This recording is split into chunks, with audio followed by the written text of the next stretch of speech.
So my name is Jacqueline Ware, and I live in Columbia City. With gentrification and the construction boom that's taking place, and whether people like it or not, appreciate it or not, want it or not, is happening. And so neighborhoods are changing.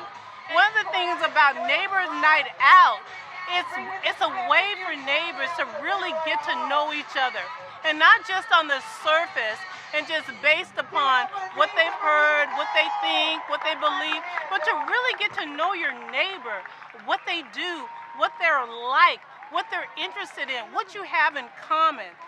Now, I said that I have lived in Columbia City in my house for like 30 years. I don't know all the people on my block, which is crazy. But people are so busy that you just don't take the chance to really get to know each other. You might wave, when they're driving by. And so another neighbor and I that have been in the area for approximately the same amount of time, we finally said, look, we're going to have to get these neighbors together, the older ones, the more established ones.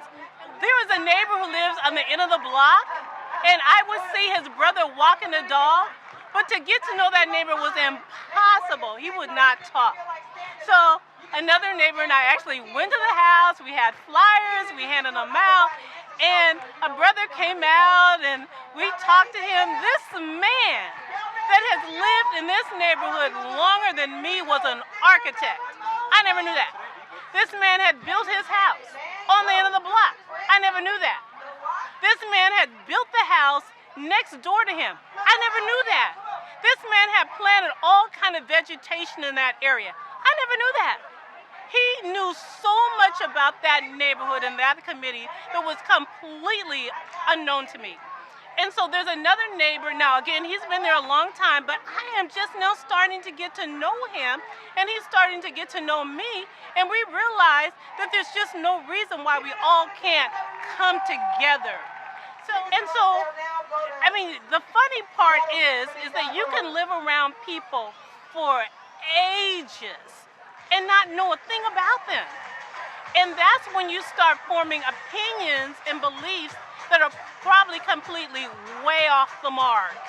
So this Neighbors Night Out really help you to get to know your neighbors, and regardless of your economic status, regardless of your culture, your color, you can choose to be a good neighbor, and you can choose to get along, and you can choose to work together, and you can choose not to be biased, you can choose not to be racist, you can choose not to discriminate. And we chose not to discriminate. We chose to get to know each other. It was so much fun. And as a result,